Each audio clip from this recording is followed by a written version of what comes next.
Junto com esse direcionamento que eu tinha dos meus pais, eu admirava muito a questão do Sócrates, que era um jogador de futebol e era formado em medicina. E eu falei, cara, medicina não é muito a minha... Dentro das faculdades que tem, a medicina não é uma faculdade que me atrai. O que é que me aproxima? E aí eu comecei a olhar muito os preparadores físicos que eu tinha enquanto atleta. É interessante isso, porque todo mundo tem um começo, né? Todo mundo acha que para você chegar em um objetivo seu, que você tem de ser um preparador físico de um clube grande, cara, tem que ter um início, não tem como. E às vezes você ter pessoas que te dão esse suporte, que te dão esse apoio, que te incentivam, que te ajudam, que não te julgam, às vezes um conhecimento que você não tem ainda. Às vezes não é porque você é ruim tecnicamente, é porque você só aprende na prática. A vivência do futebol também traz uma bagagem pra gente, porque é o saber lidar com o atleta, saber como falar, como motivar esse atleta, que é muito diferente.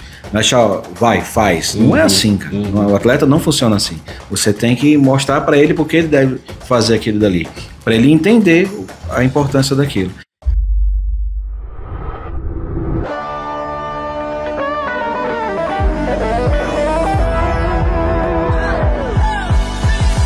Fala pessoal, sejam bem-vindos a mais um episódio do Esporte em Tudo e hoje tem um convidado especial, Caio Soares, preparador físico de clube de alto rendimento, clube profissional, que eu tive o prazer de trabalhar junto na Portuguesa. Seja bem-vindo, Caio, e para vocês que estão curtindo o nosso podcast, convide seus amigos, mande pra galera, salva para poder assistir depois, que vai ajudar bastante a gente. Caio, seja bem-vindo, a palavra é tua. Obrigado, um prazer poder participar, da gente poder falar aí com a nossa vivência no futebol, poder contar um pouco do que a gente viveu junto, né, na Portuguesa. Prazer conhecer o Danilo aqui, né, e obrigado por vocês me receberem, vamos bater um papo aí. Cara, me conta um pouquinho da tua história, onde é que surgiu a educação física, a preparação física para você, para envolver, para trabalhar com atletas. Me conta um pouquinho dessa história. Assim, Danilo, eu sou uma pessoa que sempre gostei de futebol, cheguei a jogar profissionalmente, né, futebol. Eu tenho uma influência muito grande do meu pai, ele foi atleta, ele é treinador de futebol.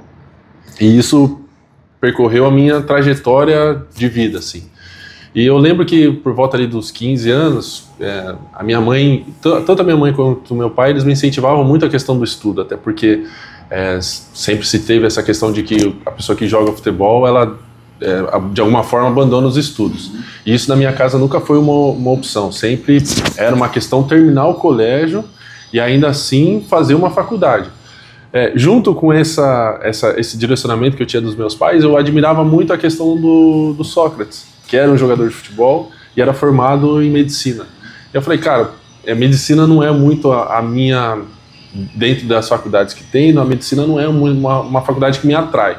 O que é que me aproxima? E aí eu comecei a olhar muito os preparadores físicos que eu tinha enquanto atleta. Eu falei, cara, aqui acho que está uma situação que, já que na minha cabeça a ideia era jogar, né? Aqui vai viver muito próximo, eu acredito que eu vou estudar algo que é da minha área, que vai me ajudar enquanto atleta. Então esse foi o meu despertar aí para a educação física. Ao longo da minha carreira eu fui tendo alguns problemas, algumas lesões, algumas coisas que me atrapalharam, mas mesmo quando terminado o colégio eu já emendei a faculdade, eu nunca parei de estudar, e junto jogando, conseguindo me tornar profissional e tudo mais. E aí, você jogou profissional? Eu joguei no Santo André, a equipe que subiu em 2008, eu fazia parte daquele elenco. Caramba, que legal. E no Juventus também, em 2010, eu também fiz parte lá daquele elenco. Jogava do quê? Eu jogava de volante. É mesmo? Cara, essa eu não imaginava, não. Jogou com o da Mata. Jogou com o da Mata? Sim, no Sub-20, no Pão de Açúcar, nós tivemos um período ali juntos, aí nós jogamos... O da Mata veio aqui já no podcast. Sim, eu vi o Danilo falando, pô, que moleque super gente boa. Não. Tá tratando o tornozelo dele aqui com a gente. Inclusive, eu preciso dar uma olhada de novo no tornozelo dele, que ele rompeu o tendão, né? E aí foi essa minha trajetória, como minha carreira ela ficou muito travada nos anos que eu teria um salto. Hoje, por ter estudado, eu entendo um pouquinho melhor. Nos anos em que eu teria um salto maturacional, uma estabilidade física mesmo, por todo o processo de laço fisiológico que eu tinha acumulado, as minhas lesões interromperam isso. Aí junto interrompe questão de data de inscrição, essa coisa burocrática que também existe. E aí me travou. Nunca que foi me travando, foi um processo que para mim foi muito difícil, porque eu queria, meu sonho era jogar, mas aí não aconteceu. Mais uma vez, meus pais juntos foram eu queria até abandonar a faculdade, de tanta desilusão, que eu não queria mais viver o mundo do futebol, né? Sim. Aí meus pais, eu já faltava pouco tempo para terminar, aí falou, não, você pode até não, pode pegar o seu diploma, jogar na gaveta e não usar. Mas você já falta pouco para terminar. Então termina e depois você vê o que Então na época que você estava jogando profissionalmente, isso. Você estava estudando também. Sim. E estava tendo essas lesões. Sim. Na verdade não é nem lesões, eu tinha uma bolada no olho, que não é com algo que você se protege, se prepara. E aí eu precisei ficar 1 ano interrompido minha carreira, até por uma boa evolução, isso se reduziu para 8 meses, alguma coisa assim, mas os primeiros 6 meses eu ficava só de cama. Foi por causa de um trauma ocular? Isso, gerou um buraco na mácula, né? Caramba! E aí quase, eu não sei muito bem como que é o processo, mas me parece que a mácula é na frente da retina e esse buraco foi tão importante que se eu tivesse algum movimento brusco logo depois da lesão, poderia acometer a retina de alguma forma e eu acabar perdendo a visão. Então eu fiquei ali, 2009 praticamente eu perdi por conta disso, porque era só cama.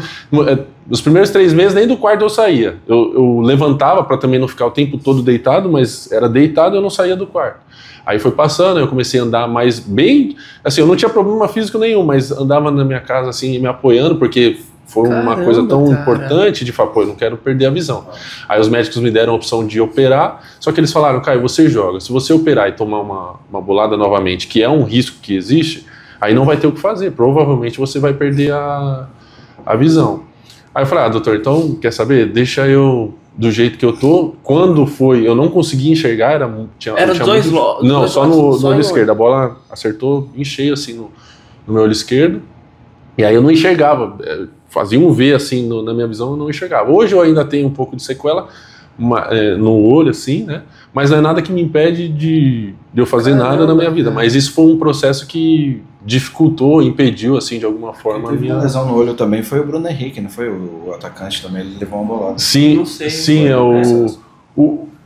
quando eu até tive que usar um óculos, eu não sei se vocês vão lembrar, o Neymar, na mesma época, ele também, eu não sei se ele tomou uma... Acho que o dele não foi bolado, ele caiu no chão e a mão dele bateu no olho. Aí teve que usar um óculos de proteção, ele jogou alguns jogos do Campeonato Paulista, 2010, alguma coisa nesse período. Eu sei porque é algo que eu também estava passando, né? E aí eu também tive, mas aí eu não me adaptei. Ainda estendi um pouquinho minha carreira, mas essa de fato foi uma lesão aí que interrompeu todo um processo aí para retomar. Aí já não, eu não tive na base uma sequência, porque, né, de repente na base você tem uma carreira... que tem sequência, é jogado, às vezes você tem uma possibilidade maior de permanecer. Não foi o meu caso. Então o meu caso seria no profissional mesmo, de eu conseguir tudo que eu vinha acumulando, conseguir ter uma sequência. Acabou que interrompeu, aí quer saber, aí passou aquele processo, eu terminei a faculdade, eu não entrei imediatamente no futebol, eu comecei a trabalhar em academia, porque aí de outra forma eu vi que a faculdade não era por eu ter vivido essa realidade desde de criança. Falei, cara, se eu com a faculdade aqui eu não vou conseguir trabalhar, porque aí já virou, né, a questão da cabeça para ser preparador físico, trabalhar no futebol. Falei, só com a faculdade não vai ser suficiente. Então eu comecei a trabalhar em academias e junto já fiz uma pós-graduação. E aí só quando eu terminei a minha primeira pós-graduação que eu falei, não, agora eu estou pronto, eu tenho conhecimento técnico sim, suficiente para dentro da minha área poder iniciar como um auxiliar da preparação física, para poder aprender, porque eu sabia o quão era difícil esse processo, o quão era trabalhoso. Aí foi que as coisas se encaminharam e eu comecei a trabalhar no futebol. E como foi esse início, Caio? Porque eu vi que você já trabalhou no Santo André, no Corinthians, no Juventus, na Portuguesa. Como foi esse início seu? Por eu ter muito tempo no futebol vivendo, meu pai, né? Então foi uma porta que me abriu muito grande. Então eu tive a oportunidade de estagiar no Palmeiras, estagiar no Corinthians, estagiar no São Paulo. Eu tive a oportunidade de vivenciar essas realidades, principalmente no Corinthians 2011. O Tite, junto com o Fábio Marcegian, me abriram as portas e era para eu ficar, sei lá, acho que 15 dias Aí eu sempre fui muito interessado, né? Uma coisa que eu amo fazer. E era o Antônio Carlos Gomes também, um cara que é muito referência na nossa assim, área. Muito simpático. Se você fala com muito. Você conhece? Fantástico. Na altura, Danilo, eu não imaginava, eu nunca tinha visto, não conhecia, não sabia quem ele era. E aí eu vi esse cara super acessível, eu falei, putz, que cara legal esse. E no trato, né, eu sabia que ele entendia muito, tinha muito conhecimento. Aí eu fui atrás para saber o que é essa pessoa aqui que eu não conheço. Aí eu vi o currículo dele e falei, cara. Aí eu fiquei mais admirado ainda, que eu peguei e falei, como é que um cara desse tamanho tem a sensibilidade de conversar comigo que não sou nada no esporte, né? Assim, mal comparando, ou não, muito bem comparando, mal comparando pro lado do Antônio. Ele é um cara como se fosse um Ronaldo Fenômeno, isso, como se fosse um Ronaldinho Gaúcho, um Messi, um Zidane. Ele é muito referência no esporte mundial, não só no futebol. E aí eu vi isso, ele falou, Caio, eu ainda tinha um ano, acho, alguns meses para terminar a faculdade. Ele falou, quando você terminar, pode ir lá na minha... Ele já tinha a pós-graduação dele, né? Ele falou, pode ir lá fazer a pós, que eu vou estar te recebendo. E aí eu acabei ficando muito mais tempo no Corinthians, conversei ali com o pessoal, né? Fui aprendendo, falei, cara, é isso daqui mesmo. Aí foi onde, de fato, acendeu um amor que eu ainda não tinha pela questão da preparação física. Sim. O fato do Antônio, eu perceber só depois quem ele era, ainda durante que eu estava fazendo o estágio, e ver a acessibilidade que ele me dava ali. Tinha o Adriano, que na época visivelmente estava acima do peso. Eles me deixavam eu ir na nutrição, na preparação física, me deixavam ir para o clube em todas as áreas assim da preparação. Essa do Adriano é que eu saio da sala e falo que eu vou ficar aqui não, que se esse peso dele vaza aqui, vai falar quem? Que sou eu que estou vindo de fora, né? Então assim, eu tive essa oportunidade de passar pelos clubes grandes aqui de São Paulo, e aí minha primeira experiência foi como auxiliar em 2016 no Santo André. Já inicio ali, nós somos campeões da A2, e antes até de terminar, eu vou para o Ceará, e aí minha carreira começa a andar, até como auxiliar, e a minha primeira experiência foi aí eu volto para o Santo André em 2017, aí já tive vivenciado a A2 inteira, a Série B inteira também pelo Ceará. Foi na base, né? Não, no profissional. Eu nunca trabalhei na base. E aí sempre tive essa possibilidade de trabalhar no profissional, e aí depois de ter vivenciado, uma coisa que me ajudou muito também a otimizar os meus processos foi o fato de eu ter jogado. Isso daí foi uma coisa que a vivência. A vivência prática, né? De saber como lidar com o ambiente, que eu acho que isso é o mais... Lidar com o jogador. É o mais difícil. Isso daí eu acho que é o mais difícil da área, sim. E aí eu comecei a ser preparador físico e também tive a experiência de ser preparador no Campeonato Paulista da A1 pelo Santo André, mas depois também em outros momentos fui auxiliar. Não tenho esse problema com isso não. As oportunidades vão aparecendo e eu vou aproveitando. Pô, muito legal. É interessante isso porque todo mundo tem um começo, né? Todo mundo acha que para você chegar em um objetivo seu que você tem de ser um preparador físico de um clube grande, cara, tem que ter um início, não tem como. E às vezes você ter pessoas que te dão esse suporte, que te dão esse apoio, que te incentivam, que te ajudam, que não te julgam, às vezes um conhecimento que você não tem ainda. Às vezes não é porque você é ruim tecnicamente, é porque você só aprende na prática, que nem você falou. Você fez faculdade, você fez uma especialização, mas se você não tiver a prática, você não vai evoluir. E o esporte, e o futebol principalmente, ele é muito dia a dia, né? É você reavaliar o atleta, é você não ficar preso em protocolos rígidos, sim, né? Sim. E na Portuguesa que a gente trabalhou junto, o seu pai, o Toninho, o Duda, que foi outro médico, os fisioterapeutas que estavam lá, o Marcelo e o Zé, cara, eram tudo casca dura, cara experiente. E eu tava começando a minha carreira ali.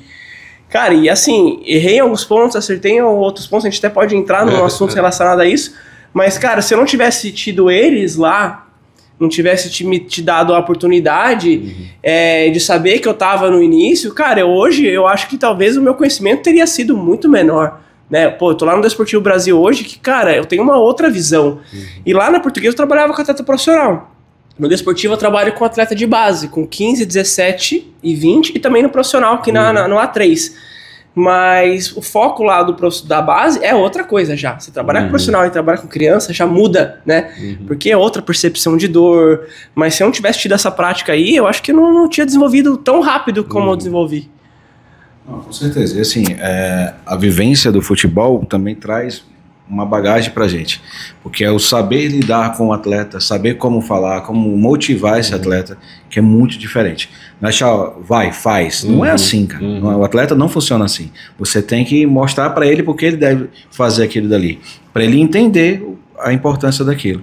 E assim, é fantástico também, eu tive essa experiência tanto de jogar também e de trabalhar no futebol, que faz toda a diferença. E a relação, quando a gente consegue ter uma boa relação entre os setores, isso faz total vantagem para a gente crescer no futebol, ganhar nome, fazer contatos, porque muita comissão passa rápido. Mas o cara lá, gente boa, trabalha pra caramba, vamos levar. E aí vai. Aí nesse negócio você vai acompanhando as comissões. Então é muito importante isso aí no futebol. E Caio, uma questão aqui. A gente sabe que às vezes um atleta machuca e às vezes a gente dá um prognóstico de alguma lesão e às vezes o atleta acaba voltando antes, né? Você, como na preparação física, você teve esse trauma no olho. Durante esse tempo que você ficou parado, você poderia treinar ou tinha que ficar em repouso total? Porque a gente sabe que às vezes o atleta tem uma lesão, por exemplo, que ele consegue treinar. Por exemplo, às vezes um jogador machuca o ombro, né? Ele pode treinar membro inferior, de repente, de acordo com alguma lesão, a gente consegue adaptar, porque a gente tem que deixar o cara mais ativo possível para ele poder, na hora de voltar, ele não ter perdido tanto condicionamento, não ter perdido massa muscular e voltar mais rápido, né? E como que você vê isso, né? No fato de você ter sofrido trauma no olho, você poderia treinar, porque algumas vezes a gente tem que restringir mesmo o esforço, né? Com contato, sem contato, mas no dia a dia, como que você vê isso? Assim, primeiro falando da minha lesão, a recomendação médica que eles me deram não foi nem um especialista do esporte. É que eu não poderia porque o fato de eu me movimentar, ou ainda mais se eu fizer atividade física, aumentaria a pressão no olho. Certo. E isso daí seria um fator muito grande de risco para mim. Então, eu não pude fazer. Só que eles me deram eu esqueci a palavra, a referência de que eu teria que ficar 1 ano parado. Entendi. O primeiro contato nesse sentido foi que eu teria que ficar do dia 1 até o dia 365 sem fazer atividade nenhuma, porque o risco que eu tinha era muito grande. Aí eu obedeci, obviamente. Só que como eu fiz tudo muito à risca daquilo que eles me pediram, com 3 meses eu comecei a poder me movimentar, como eu falei, pela minha casa, assim, não teria mais o perigo de ficar em pé, porque só essa questão, pelo que os médicos me falaram, eu não sou um especialista, mas o que eles me passaram é que eu cheguei até a me tratar em Sorocaba, que tem um hospital... Hospital dos Olhos lá de referência. Muito referência em relação a isso, eu cheguei a ir pra lá, e aí o que eles me passaram era isso, que só o fato de eu sair de deitado para ir em pé já poderia ocasionar alguma situação problemática para mim. Então, perfeito. E aí eu falei, se é 1 ano, óbvio que eu lamentei, fiquei muito triste, mas eu comecei, isso. E aí de tempos em tempos eu tinha um retorno, né? E nesses retornos eles foram falando, olha, Caio, você está muito bem, agora você pode, foi voltando. Com 6 meses eu comecei a ser liberado para sair de casa, mas não fazer atividade. Eu acho que é algo em torno disso. E aí passou 6 meses, eu não sei se com 8, alguma coisa assim, eles falaram, cara, você está liberado para voltar a treinar, porque eu achava até que eu poderia não voltar a jogar. Cara, agora você está liberado para voltar a treinar. Eu comecei a fazer o protocolo de reabilitação até para o meu corpo, aí não era mais a questão do olho, era a questão do meu corpo acabar não sofrendo lesão por muito tempo de inatividade. E aí eu consegui retornar da minha prática mesmo e não tive mais problema. Eles até achavam que pela evolução que eu apresentei no cenário que estava caótico do início, eles até me falaram que eu poderia o olho voltar ao normal, assim, ainda que o mínimo de sequela, mas poderia voltar à minha visão normal. Acabou não voltando, eu ainda tenho um pouquinho de dificuldade de de olhar no questão do ponto de foco do olho, mas a visão periférica, para eu dirigir, por exemplo, ou jogar bola mesmo, que eu acabei voltando a jogar, eu não tive problema. Então, eu vejo que dessa questão do trauma do olho é uma questão bem diferente da nossa realidade exatamente, do esporte. Com certeza. Né? Então, aí tem uma complicação. Agora, no esporte, como você falou, e aquilo que nós tivemos, principalmente juntos, assim, e no dia a dia, de lesões musculares, por exemplo, são as mais comuns, isso não vejo realmente problema, é até benéfico eu pelo menos parto dessa linha de trabalho de força, de potência, então eu sou favorável a que o atleta trabalhe outras regiões para que não fique a região lesionada ruim, por estar já lesionado, e o entorno também, que aí pode assessorar na hora de retomar, e o que eu tenho visto é que essa abordagem dos fisioterapeutas, óbvio que eles são as pessoas que estão à frente, normalmente dá mais certo no retorno do atleta, às vezes antes, ou mesmo um protocolo que foi seguido de tempo de dias, mas volta mais forte, não tem lesões recidivas. De alguma forma, esse processo é o que eu vejo que tem...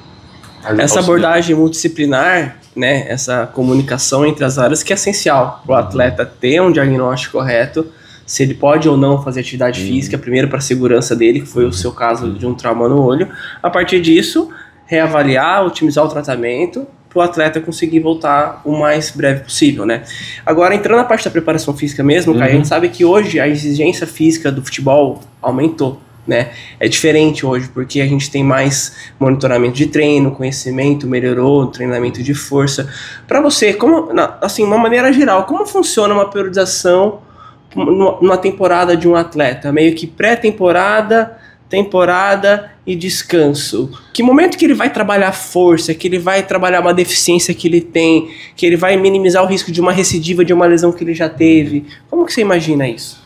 Doutor, é até legal você estar falando isso, porque quando você começou anteriormente falando sobre você estar perto dos profissionais, eles darem a oportunidade de você conversar e relacionar, essa questão de periodização, quando eu estava com o Antônio Carlos Gomes e o Fábio no Corinthians conversando, eu não fazia ideia do que era isso, não tinha chegado esse conteúdo para mim ainda. E eu falei, cara, o que eles estão falando? Porque eu tava muito fora daquilo que eu tinha de vivência. Aí eu falei, quer saber, deixa eu pegar aqui, comecei a ler algumas coisas, e aí, pelo menos para entender, porque eu não fazia nem jus à conversa, porque, pensa, uma pessoa, muito conteúdo, muito conhecimento, te começa a conversar, e você não tem nada para interagir, o assunto acabava. E eles foram pessoas que, nesse sentido, me deram a direção. Caio, estuda esse, tem esse livro. Foi nesse nível, assim, por isso que eu sou muito grato a eles. Acho que eles nem devem se lembrar de mim, mas eu sou muito grato, porque foi algo determinante para mim, assim, de entender onde que tinha que direcionar. E aí, como eu já comentei, eu sou uma pessoa que venho da linha do Antônio Carlos Gomes, que tem isso como referência. Eu fiz também uma outra pós agora com o Irineu, pelo NARS, e também foca muito na questão da potência, principalmente, da velocidade e, obviamente, da força.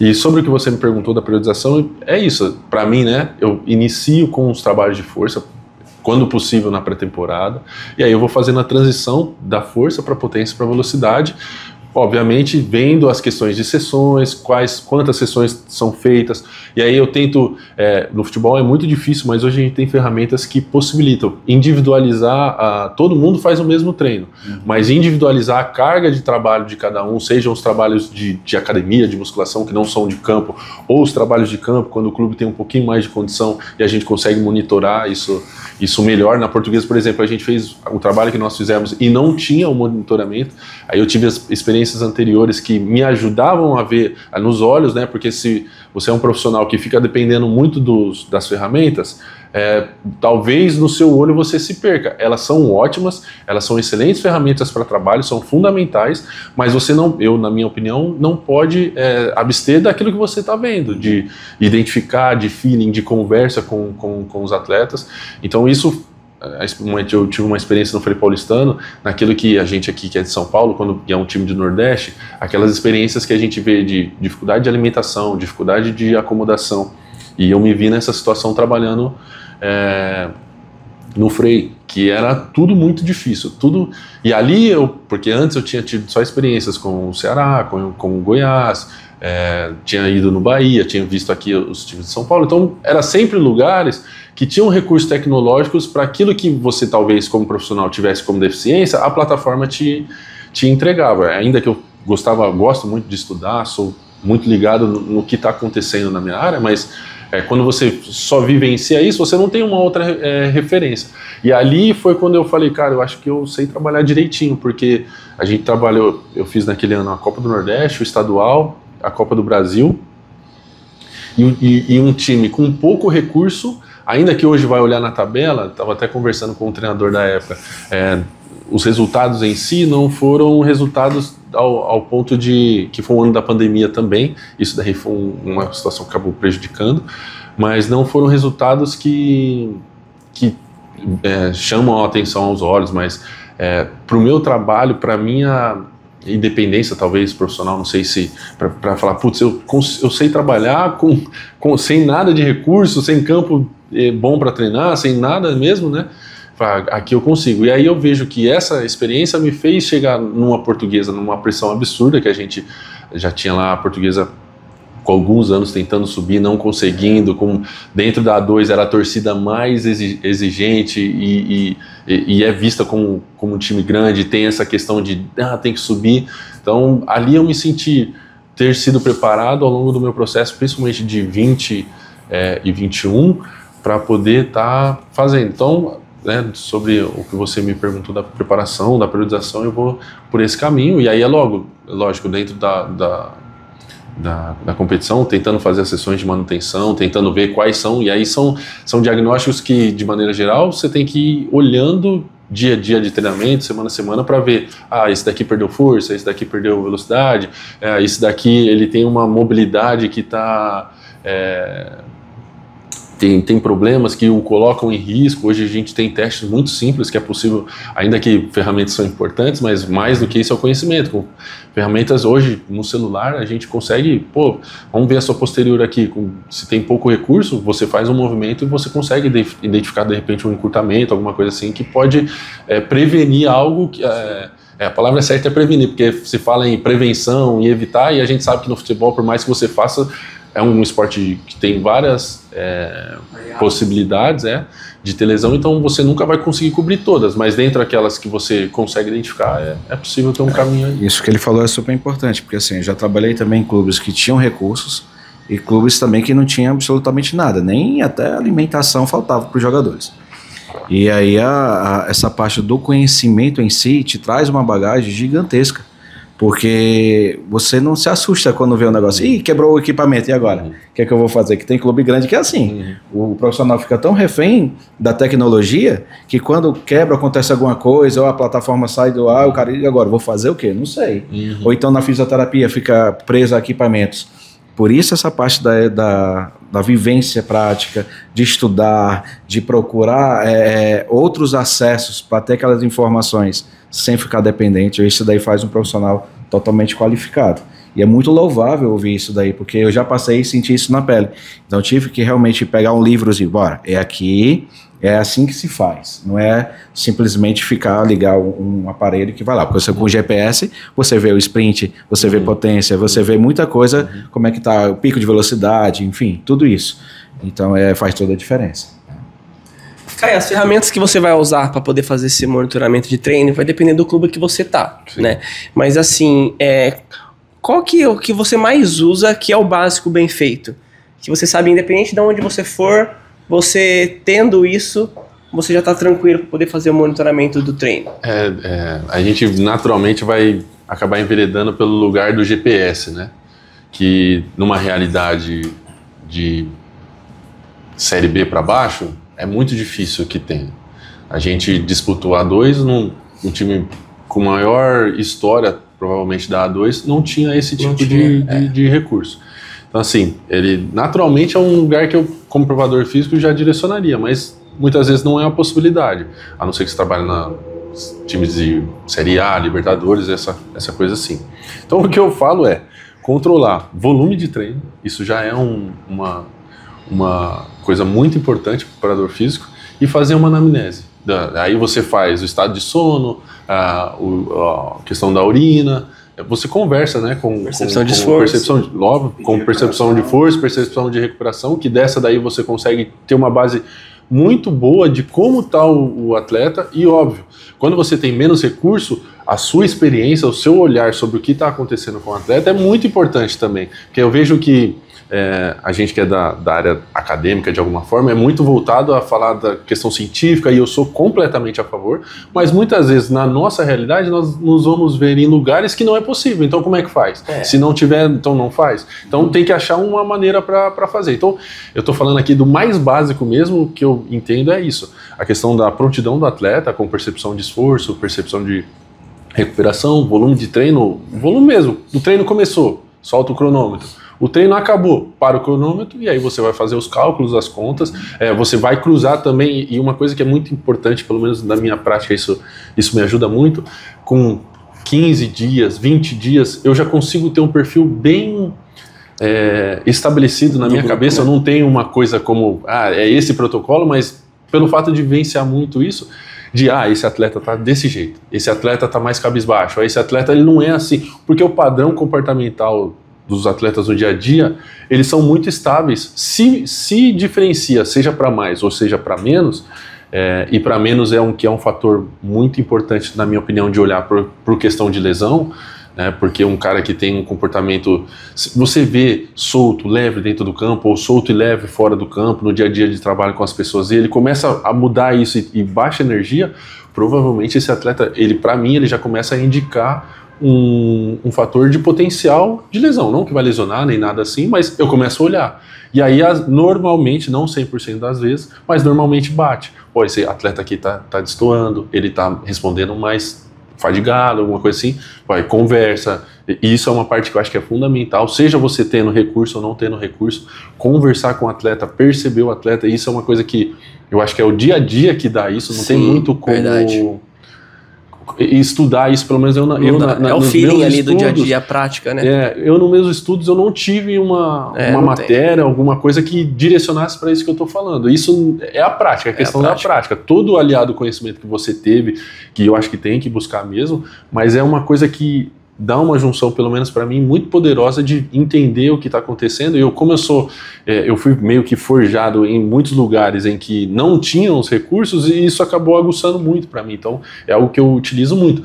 Tem clubes, agora no Juventus, na A2 tinha o Catapult lá, tinha uma ferramenta bem legal. O que eu fazia? Olhava os dados e continuava usando ali a PSR que é muito bom. Isso daí uma variável aí interna que eu gosto de usar, e sempre bate, e sempre dá direcionamento. Às vezes cai sprint, alguma coisa, o que está acontecendo? Muitas vezes tem que saber ler também o GPS, porque os times não jogam da mesma maneira, nem o seu time não joga da mesma maneira contra dois times diferentes, e nem os times diferentes se comportam da mesma maneira. Então você tem que saber identificar, tem que ter um pouquinho de leitura. Eu, como preparador físico, eu me aproximo muito dos treinadores para entender qual é o pensamento deles em relação ao jogo, para poder fazer uma associação, porque eu vejo que o preparador físico, ele hoje no futebol, ele tem uma função como um auxiliar também, ele não é só a questão de manda correr para lá, para cá, você tem que fazer os processos, na minha visão,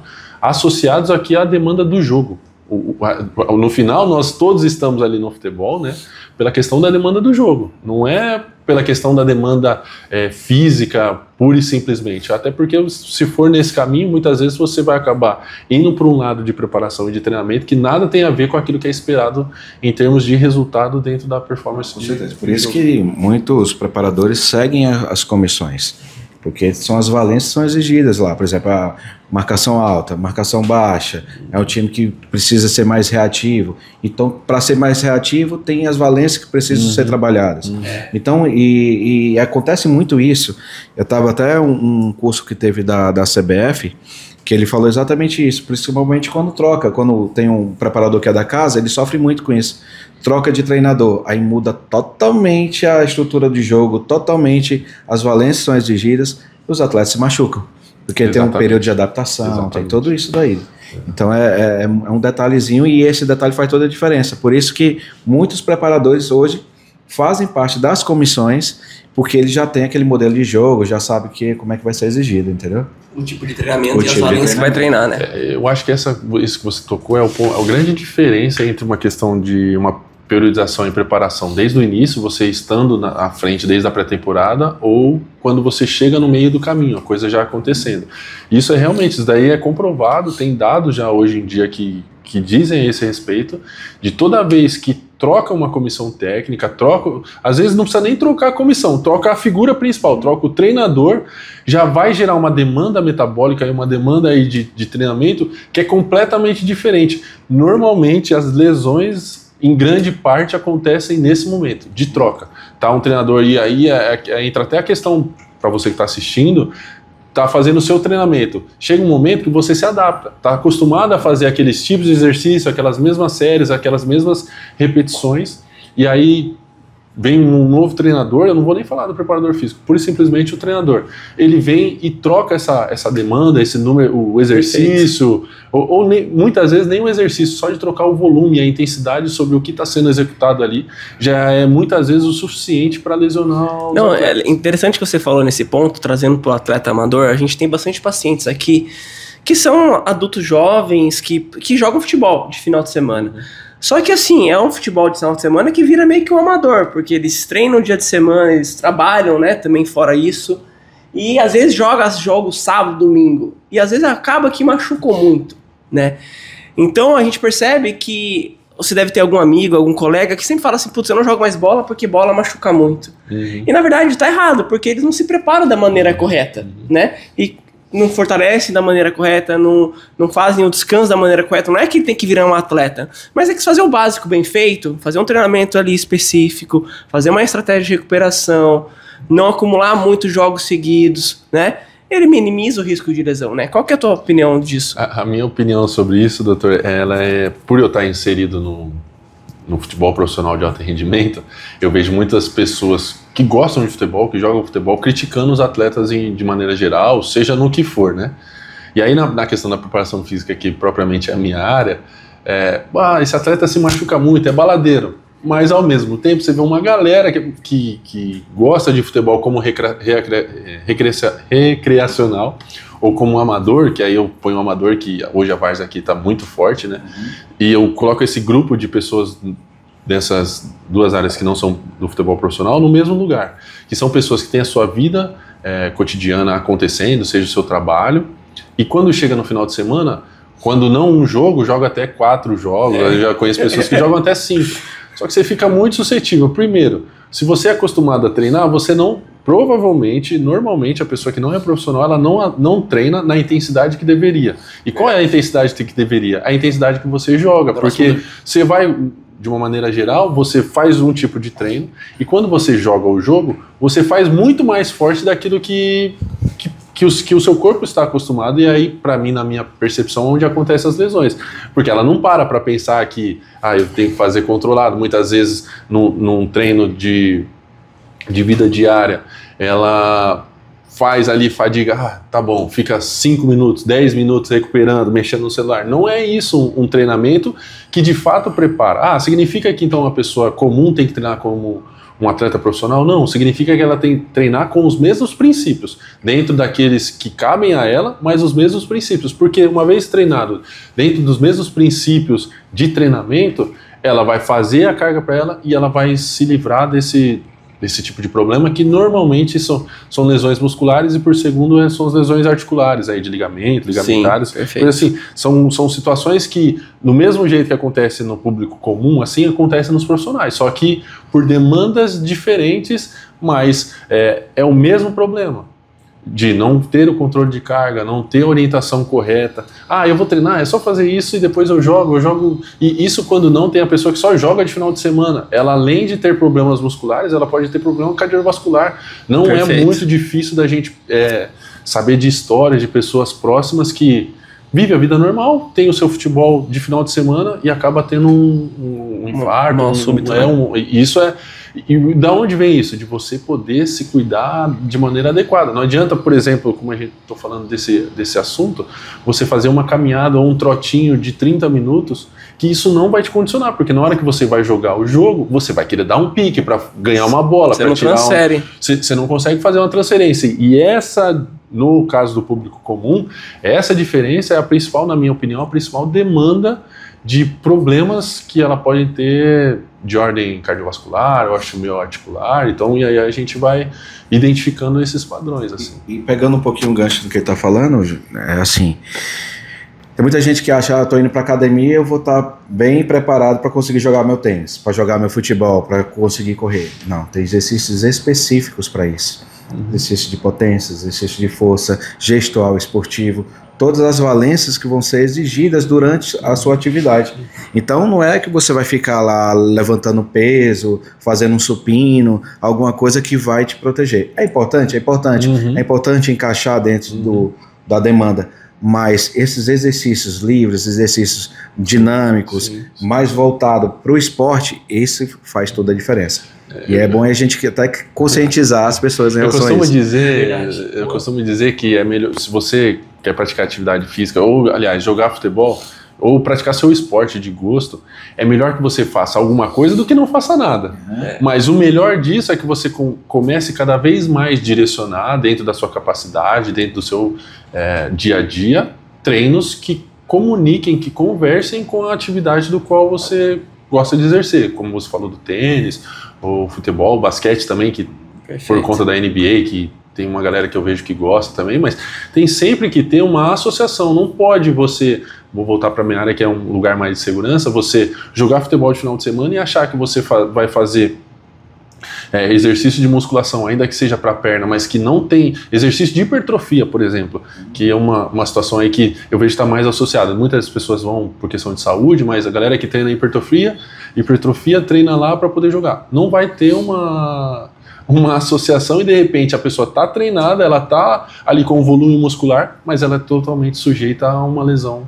Porque, contextualizando um pouco, é o conceito da especificidade, né? Sim. Um dos princípios do exercício é a especificidade, que seu treino tem que ser específico para a tua demanda. Isso varia, isso é um mundo. Primeiro ponto, trocou o treinador, vai trocar dinâmica de treino, de jogo, já vai mudar o seu treino. Esporte diferente, tênis e corrida, já é outra demanda, porque eu acabei agora, eu tô mudando um pouco, eu tô continuando, antes eu fazia 21 km, agora eu tô jogando tênis, e eu sei que é outro estímulo, trabalhar mais core, mais rotação, o sprint no tênis é menor do que no campo, então tem que treinar mais, não tem que ter tanto volume que nem era no 21 km. Então a gente tem que ter uma especificidade de treino parecida com o teu esporte. E não variar tanto, né, da monotonia que a gente fala, que a tua carga de treino, ela não pode fazer pico. Um dia eu descanso, um dia eu corro 90 minutos. Um dia eu descanso, um dia eu corro 90. Tem que ter um pouco de menos variabilidade dessas cargas de treino para você transferir melhor o seu treino e você prevenir lesão. Inclusive, se eu já tenho alguma lesão anterior, você vai adaptar o seu treino também para poder prevenir uma futura relesão, né? Sim. E agora, Caio, eu queria que você falasse um pouco sobre algum caso marcante de um atleta que você acompanhou ou você recuperou por conta de um ajuste correto de treino, de alguma monitorização de perto. Até por nós estarmos próximos aqui, o que me salta a memória, principalmente da Portuguesa, foi o Caio Mancha, o atacante, e o Gustavo França. O Mancha tinha um problema na época ali das panturrilhas dele, ele tinha muitas dores, ele tinha muita dificuldade em relação às panturrilhas. E aí, o jogador tem algum problema, deixa eu sentar aqui para ver, identificar, porque eu penso que o futebol, a preparação física de maneira geral, não é uma receita pronta. Aconteceu isso, faz isso. Aconteceu isso, faz isso. E aí o Mancha, ele tem como característica, é dele, né? Ele é um cara grande, ele é um cara mais pesado, e aí toda a transferência dele vinha para a questão das panturrilhas. Tinha um jogo de cabeça muito bom. Então, isso que eu ia falar, ele é um cara que salta muito alto, ele transfere muita força para a região. Então, aí começamos a fazer um trabalhinho simples olha, sem brincadeira, era coisa de 5 minutos no pré-treino dele, e todo pré-jogo a gente dava uma segurada. Então a gente fazia de 2 a 3 vezes na semana, dependendo de como isso acontecia, por 5 minutos, bem focalizado.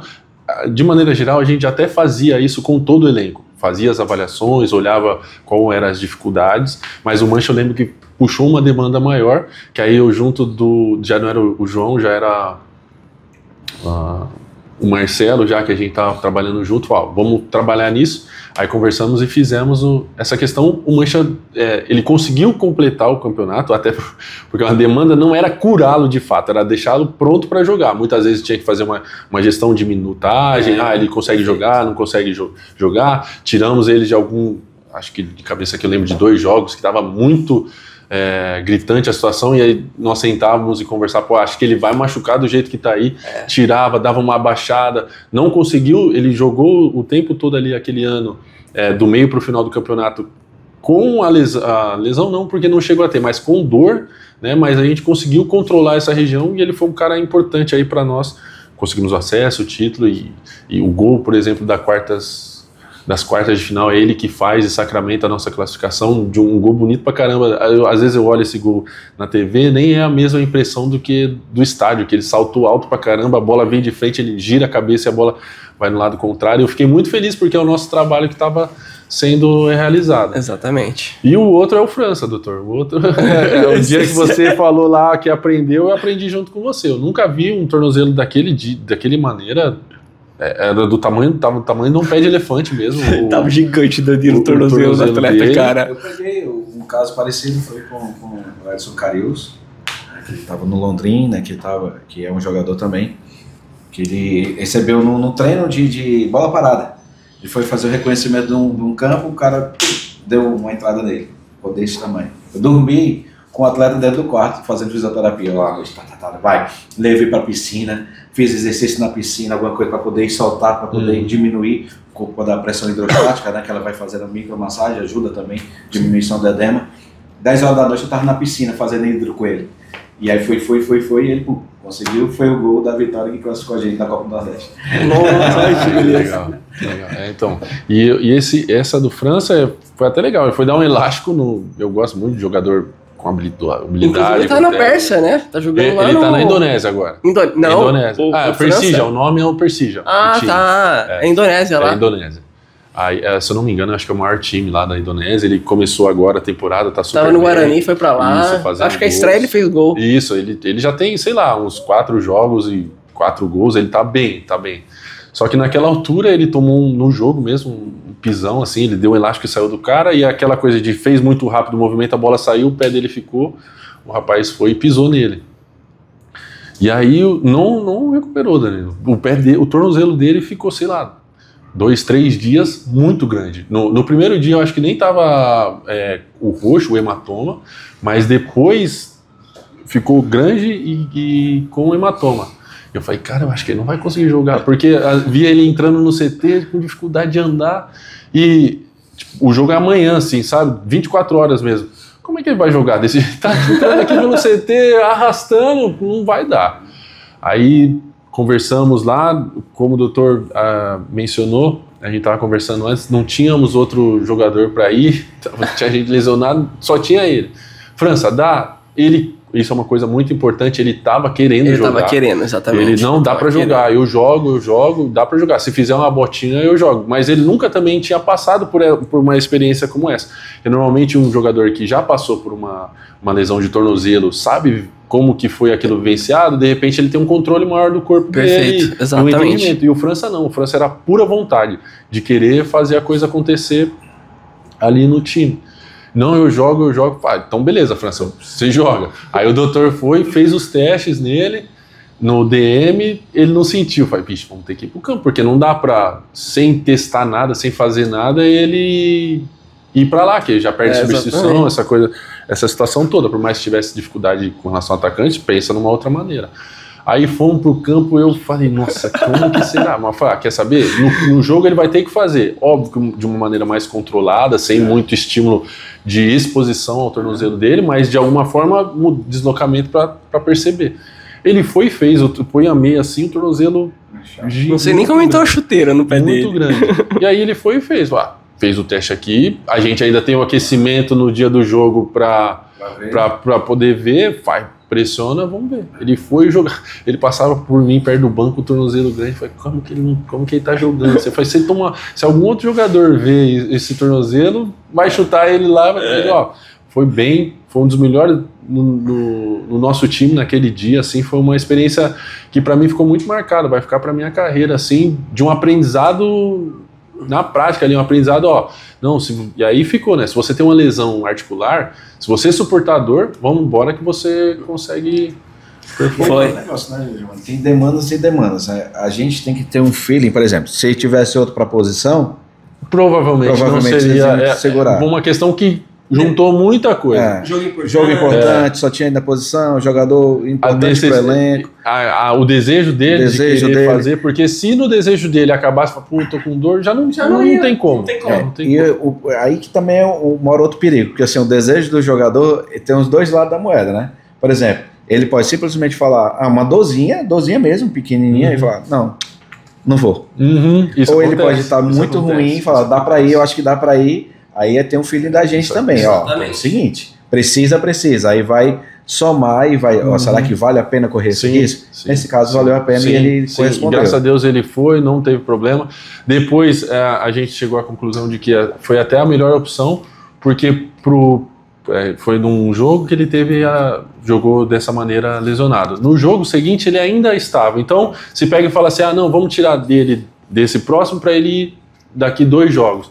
Ele ainda não estaria numa condição de poder retornar. Só que o fato dele ter jogado primeiro, continuou fazendo cuidado, ele continuou se protegendo, mas aí ele foi ganhando confiança, e eu acho até, isso é uma questão até de achismo, mas só de olhar, que isso ajudou a recuperação do tornozelo dele, porque tem a lesão na cabeça, né? Tem a lesão no corpo e o que a pessoa, né, o paciente tem em relação àquilo. Não é nem a minha área, mas só por conviver muito com vocês, assim, eu vejo a galera falando, e eu acho que isso foi que acabou tirando essa questão da preocupação dele em relação ao tornozelo. A gente chama de cinesiofobia, né? A cinesiofobia ela é muito limitante em relação a isso daí, porque o medo de se machucar, o medo de realizar o movimento, não, eu vou fazer aquilo dali que eu vou sentir dor, e aquilo dali ele limita. Então, isso que vocês fizeram serviu para isso.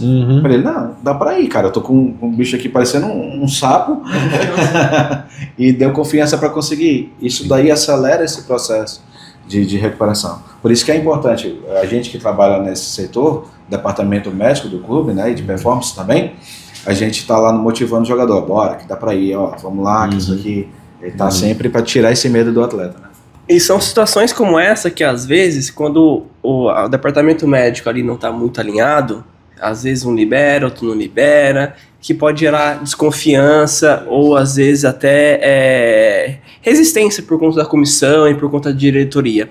E a parte da preparação física também, né, tem muita pressão, né, às vezes muito atleta no DM, aí fica culpando o médico, fica culpando não sei quem. No seu caso, Caio, você já sofreu esse tipo de resistência e como que é contornar? Porque o futebol é muita pressão, você tem que estar toda hora performando 100%, que às vezes foge um pouco do nosso controle, mas a pressão vem. E como que você lida com isso? O jeito que eu aprendi, doutor, é conversando. Todos os pares ali da comissão técnica, médico, fisioterapeuta, treinador, preparador físico. Graças a Deus, eu tive a oportunidade de trabalhar em comissões que elas eram sempre cada um responsável pelo seu setor. E não era, por exemplo, sei lá, um diretor, um treinador que mandava em tudo. Não, isso aqui vai fazer. Não... Claro, todos têm a linha de conduta e de repente aconselhar, você está fazendo isso, mas acho que pode ser por esse caminho. Mas a decisão final, na onde eu tive a possibilidade, foi sempre dessa maneira. Eu venho trabalhando nos últimos anos aí com o meu pai, que é o Sérgio Soares. Então, a maneira dele conduzir, e eu entendo que isso é uma maneira, é o melhor jeito de, o médico tá aí, vamos perguntar para o médico o que ele acha e o que ele sabe sobre essa determinada situação, e ele vai decidir. Eu sou treinador, eu sou preparador físico, o que eu vou dizer? A gente pode, dentro da conversa, contra-argumentar, argumentar a favor, mas poder unirmos e direcionarmos juntos. E aí, é uma coisa que ele sempre fala, e eu concordo também, uma vez que foi decidido, não é, o fulano decidiu. Defende a ideia. Não. A comissão técnica decidiu e todos nós decidimos. Ainda que eu seja contrário, você seja favorável, doutor, mas decidimos, a ideia, né? Aí todos nós decidimos. E eu vejo que dessa forma é uma maneira de minimizar erros ou de rotas ou correção de rotas assim em relação a esse tipo de questão, conversando todo mundo, porque imagino, né, que todo mundo está em prol do clube, querendo que o time ganhe, que as coisas aconteçam. Então, dessa maneira eu vejo que é um bom caminho e é a maneira com que eu tenho visto ser muito efetivo, assim, sabe? Perfeito. E eu vejo que todos os profissionais ficam felizes em poder participar do processo de escalação, não tomando a frente do treinador, mas, né, pô, o meu trabalho está contribuindo para o que está acontecendo com o time. Então, isso daí eu acho que é o caminho a ser feito, assim. Trabalho em equipe, né? Trabalho em equipe, a gente decidir, conversar onde que a gente está errando, o que está acontecendo, se realmente a gente está errando em algum ponto, e tentar cada um ter humildade humildade e tentar, putz, olha, realmente, eu acho que a gente pode fazer isso, vamos mudar dessa forma. E depois que decidiu, defende a ideia. Sim. Né? Não adianta que eu achava que era A, você achava que era B, foi o C, aí o C começa a dar errado, eu falei, não eu falei que era A. Foi aquele. Não, sei que. Pô, daí não. Cara, defendeu, chegou numa conclusão, defende ela, cara. Porque se você falar depois, desalinha. Desalinha. E o jogador vai ouvir quem ele quer. Né? E já não. E outra coisa, o treinador ele tem um poder muito grande. Se ele falar que o cara vai falar o quê? Não dá, mas assim, eu já passei por situações bem difíceis. Eu cheguei a falar assim, ó, o jogador, ele tá lesionado, não tá em condição de jogo, não tem como ele ir. Não, mas eu preciso dele. Ele não tem como ir. O cara é volante, não vai dar um chute na bola? Não tem como. Dito e feito, o treinador colocou o jogador para ir. Primeira bola que sobra, assim, menos de um minuto, a bola vem aqui, ó, o cara só chutar para finalizar pro gol. Quem foi que chutou? O que não podia chutar. O que aconteceu? Chorou ali. Eu falei, ó, eu só fiz assim, ó. Eu disse. Mas o poder do treinador, infelizmente, ainda tem muito, pesa muito. E assim, isso, com o tempo a gente vai ficando mais calejado e fala assim, ó, eu não me responsabilizo. Se você se responsabilizar, aqui é conta e risco seu. Pelo que você me relata, assim, é no caso de treinador que é muito... Pra ele as coisas, assim, aí realmente é difícil, aí causa uma situação até dessa, de divisão propriamente dentro da comissão técnica, isso é muito ruim. Esse caso, por exemplo, que eu contei do França, nós éramos contrários ao França, porque era muito impressionante, pra mim foi muito impressionante assim, né? Mas por ele já ter vivido, eu falei, não, testa, vamos, o jogador quer, pá, então beleza, então vamos testar, então vamos olhar.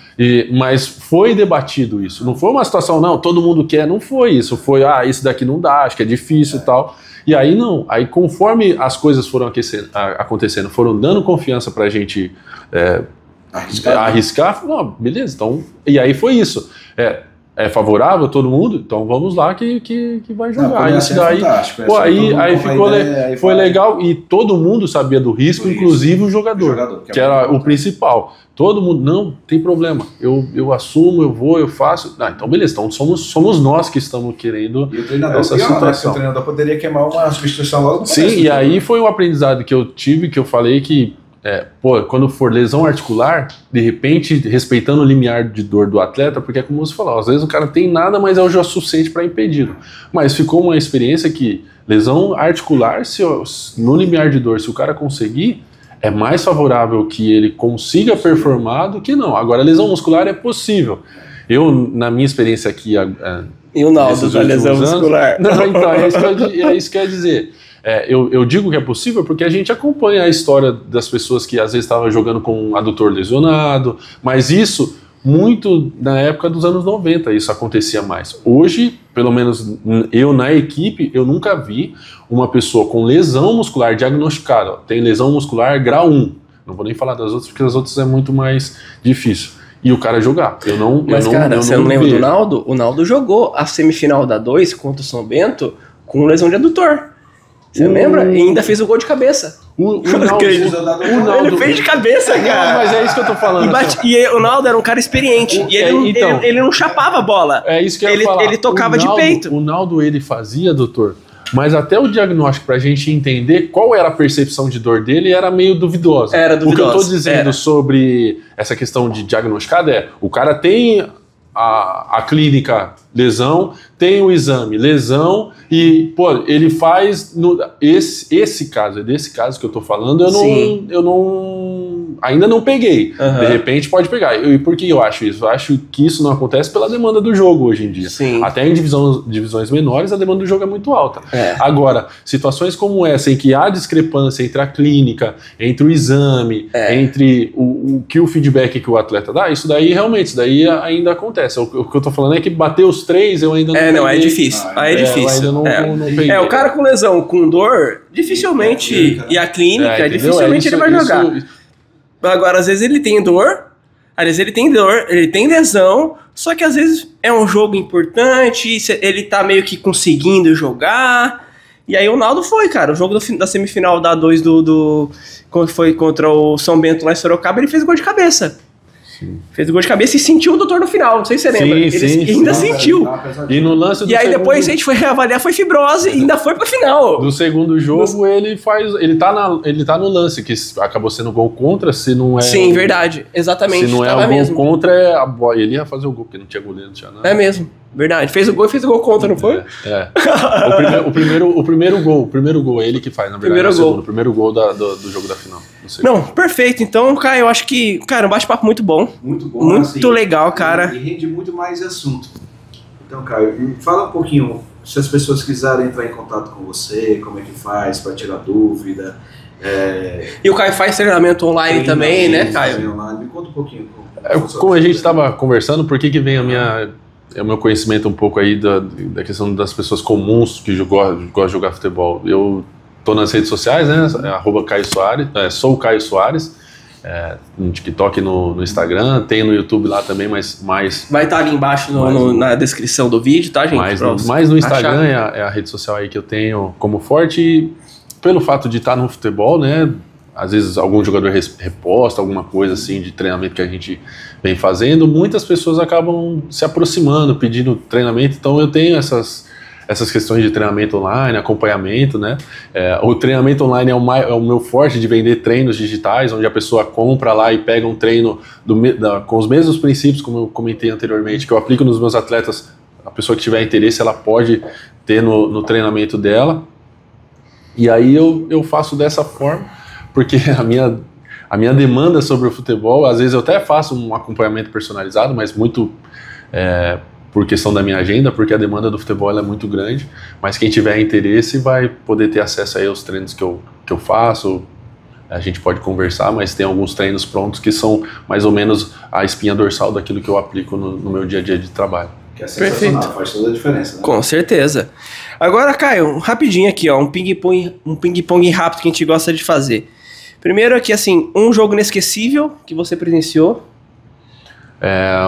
O Santo André 2017 contra o Audax, o Fernando Diniz era o treinador do Audax. O Santo André, até, não sei, 40 minutos do segundo tempo, nós estávamos sendo rebaixados.